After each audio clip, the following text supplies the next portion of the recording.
ज्ञानतिमिरान्धस्य ज्ञानाञ्जनशलाकया चक्षुरुन्मीलितं येन तस्मै श्रीगुरवे नमः। नमो ॐ विष्णुपादाय कृष्णप्रेष्ठाय भूतले श्रीमते भक्तिवेदान्त स्वामिन्निति नामिने।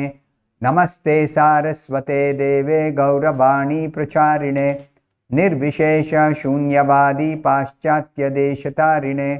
जय श्री कृष्ण चैतन्य प्रभु नित्यानंद श्री अद्वैत गदाधर श्रीवासादि गौर भक्त वृंदा।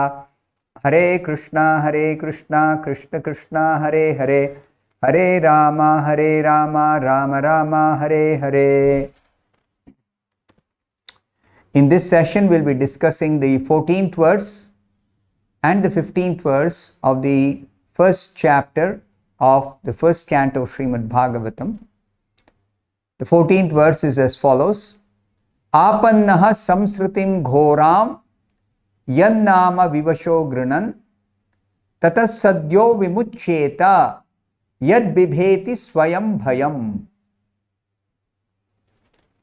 The meaning of this verse is: living beings who are entangled in the complicated meshes of birth and death. Samsrutim ghoram. Samsruti is the complicated mesh of birth and death. Samsruti. Those who are entangled, living beings, can be freed immediately. It is said here, Sadyo vimuccheta, can be freed immediately by even unconsciously chanting the holy name of Krishna. Yannama vivasho grinan, by even unconsciously chanting the holy name of Krishna, which is feared by fear personified. Yad bibheti swayam bhayam. Let me explain what each of these portions are meaning in a little elaborate way. Srila Prabhupada explains in the purport about the power of chanting the holy name of Krishna.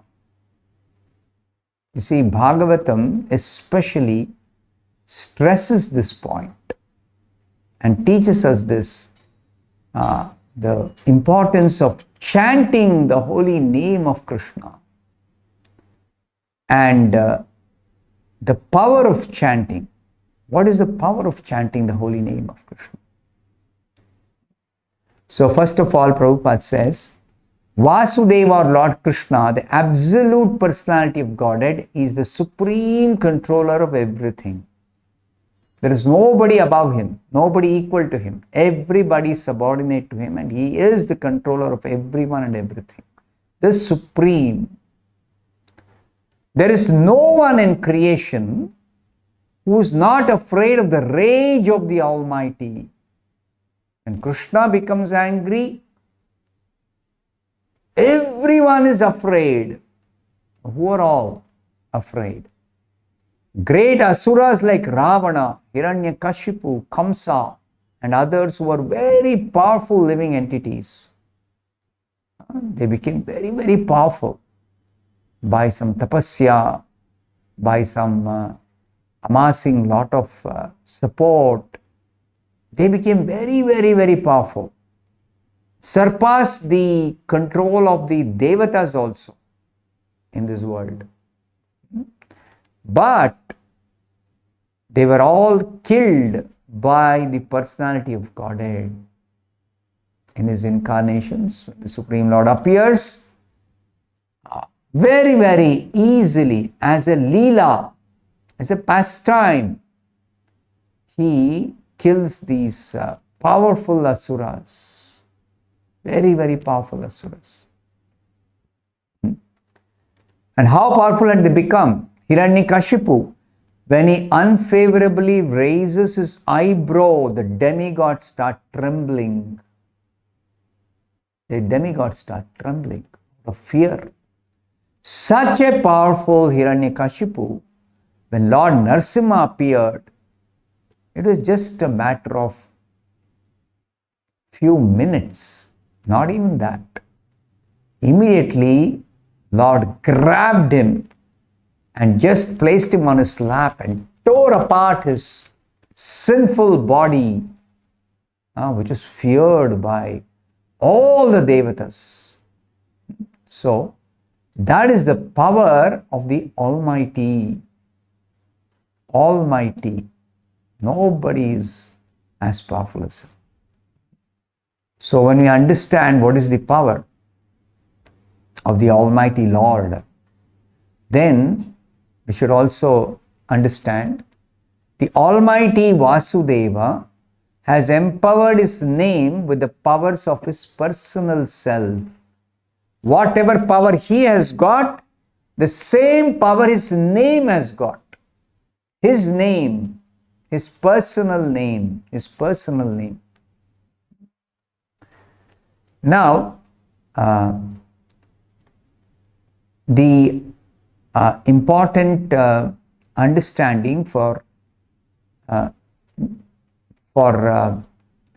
getting to understand the power of the holy name of the Supreme Lord is this very statement by Prabhupada. Everything is related to Him and everything has its identity in Him. You see, everything is related to Krishna because what exists is Krishna and His energies, His personal energies.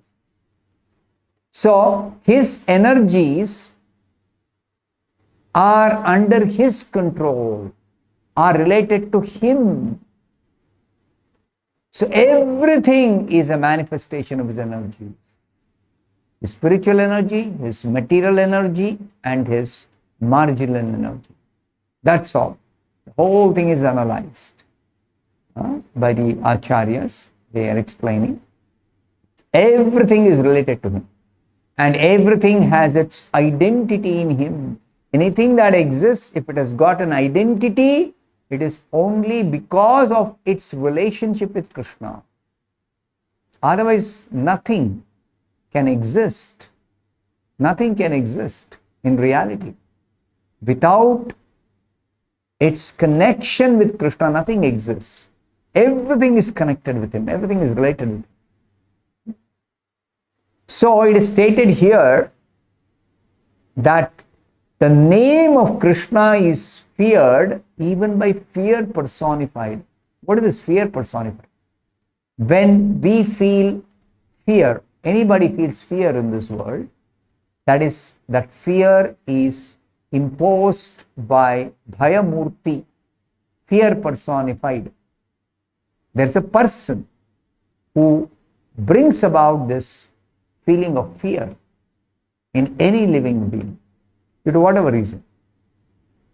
So that fear personified, Bhayamurti, who causes fear among the different living beings and the demigods, that Bhayamurti is feared by the name of Krishna. Bhayamurti is afraid of the name of Krishna. So the name of Krishna is supremely powerful. So, meaning thereby, Krishna's name and Krishna are not different, completely identical. That's why Krishna is called absolute personality of Godhead, absolute truth, absolute. So there is no relativity. There's no relativity. Identical. Krishna's name, Krishna's form, Krishna's qualities, Krishna's personal abode, Krishna's paraphernalia, all are identical to Krishna. Therefore, the name of Krishna is as powerful as Krishna Himself. Whether Krishna is there or His name is there, same, identical in all respects. There is no difference at all. Anyone, therefore, can take advantage of the name of Krishna even in the midst of greatest dangers. Greatest danger. And for a living being in this world, the greatest danger is the fear of death. Fear of death. So somehow, if one is able to utter the name of Krishna unconsciously, without any particular it's not even required consciously you to chant, even unconsciously you chant Krishna's name, or by force of circumstances, somehow the name comes out, then one can get complete freedom from the hurdle of birth and death. Vimuccheta. Sadhyo vimuccheta. Immediately one is actually freed. Tato sadhyo vimuccheta. One is freed from the hurdle of birth and death simply by somehow uttering the name. So therefore, we are advised, we are instructed, practice chanting the name of Krishna. Practice chanting the name of Krishna. If you practice, then the name comes very easily. You learn to take shelter of the name by simply chanting, chanting, chanting, chanting, chanting, chanting, chanting. Practice, practice, practice. If the name of Krishna comes out, any instance, any fearful situation, at any time, the name comes out, you are safe. You are perfectly safe. You have crossed over the hurdle of birth and death. You are freed, completely freed from repetition of birth and death. Immediately, that too immediately it acts. Not even consciously, unconsciously even, or by force of circumstances, not even aiming to call out, just like the example is given of Ajamila. Some other time I will describe in detail this Ajamila example. But here, just this Ajamila had become very, very, very sinful. But somehow, he named his son as Narayana and called out his son at the time of death. When Yamadutas had come to take him because of his sinful activities, they had come to take him to Yamaraj for punishment. So immediately when he called out Narayana, the Vishnudutas came and saved him, protected him, saved him from going to Yamaraj. Immediately, immediate action. Now he didn't call out for the Supreme Lord Narayana. No, he didn't call out for Supreme Lord Narayana. He just called out for his son. Out of attachment for the son he called out. But the name appeared on his tongue. The name appeared. He called out the name. The name came out of his mouth. Narayana. So that is the importance. The 15th verse. Yatpada samshraya suta munaya prashamayanaha sadya punanti upasprishta svardhunyapo anusevaya. The meaning of this verse is, those great sages who have completely taken shelter of the lotus feet of the Lord can at once sanctify those who come in touch with them, whereas the waters of the Ganges can sanctify only after prolonged use. What's the meaning of this? That there are two kinds of contact possible. One is contact with the holy river Ganga. The holy river Ganga, which is actually washing the lotus feet of the Supreme Lord before coming into this world. The holy river Ganges. We know it is purifying. But you can achieve purification through coming in contact with the waters of the river Ganga only after prolonged contact. Many, many, many, many times. Spiritual benefit is attained only after long contact, prolonged contact. Whereas contact with the pure devotees who have taken complete shelter of the lotus feet of Krishna, immediately you come in contact with such a pure devotee, you are completely purified. 100% you are purified. Completely purified. So there is a difference. There's a difference between coming in contact with a pure devotee of Krishna who has taken complete shelter of the lotus feet of Krishna and coming in touch with the river Ganga. There's a difference. So that is explained by Prabhupada. Pure devotees of the Lord are more powerful than the water of the sacred river Ganga. So, you can immediately get purified by merely coming in contact with the pure devotee. Just the contact is enough. Momentary contact is enough. Momentary contact. Now in Bhagavad Gita, it is said that any person, regardless of birth as Shudra, woman or merchant, can take shelter of the lotus feet of Krishna and become completely purified and return Krishna's personal abode. Anybody, most sinful person also. Now, how to take shelter of Krishna's lotus feet? That is a secret that is revealed here. It is said to take shelter of the lotus feet of Krishna means to take shelter of the lotus feet of the pure devotees of Krishna. So, pure devotees are able to give that benefit to any person, however sinful the person may be. So, such pure devotees, they are always engaged in service of the lotus feet of Krishna. Always. 24/7. Such pure devotees are honored by the names Prabhupada, Vishnupad, titles. These titles. These are very, very significant meaning. What is the meaning of this title? Prabhupada means, Prabhupada title is given to that pure devotee who is the representative of the lotus feet of the Lord. He represents the lotus feet of the Lord. That means coming in touch with him means coming in touch with the lotus feet of the Lord. That's what it means. So, they are honored in this way, and therefore, if I take shelter of the lotus feet of Prabhupada, then that is same as taking shelter of the lotus feet of Krishna, and same as the effect of that is completely purified immediately. Completely purified immediately. So, such devotees, pure devotees of the Lord, are honored equally with the Lord.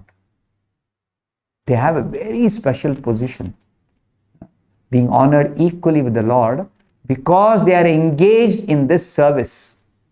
This is their service.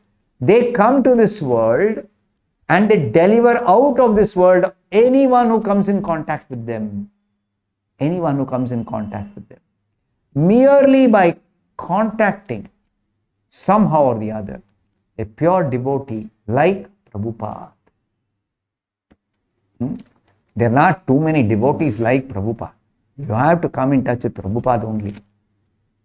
So coming in touch with Prabhupada, you can immediately become completely purified. And then after that, if you are ready to go back to Godhead, you can go back to Godhead immediately. Immediately. But what happens is, in practical case, we come in contact with Prabhupada, but we do not know what is the spiritual world, who is Krishna. So a little understanding is required, little knowledge is required, little understanding is required. So when one comes in touch with Prabhupada and also understands who is Prabhupada, who is Krishna, who am I, what is my relationship with Krishna, understanding all this, one can very easily take shelter of, simply by coming in contact with Prabhupada, become purified and go back to it. It's very, very, very important point that is being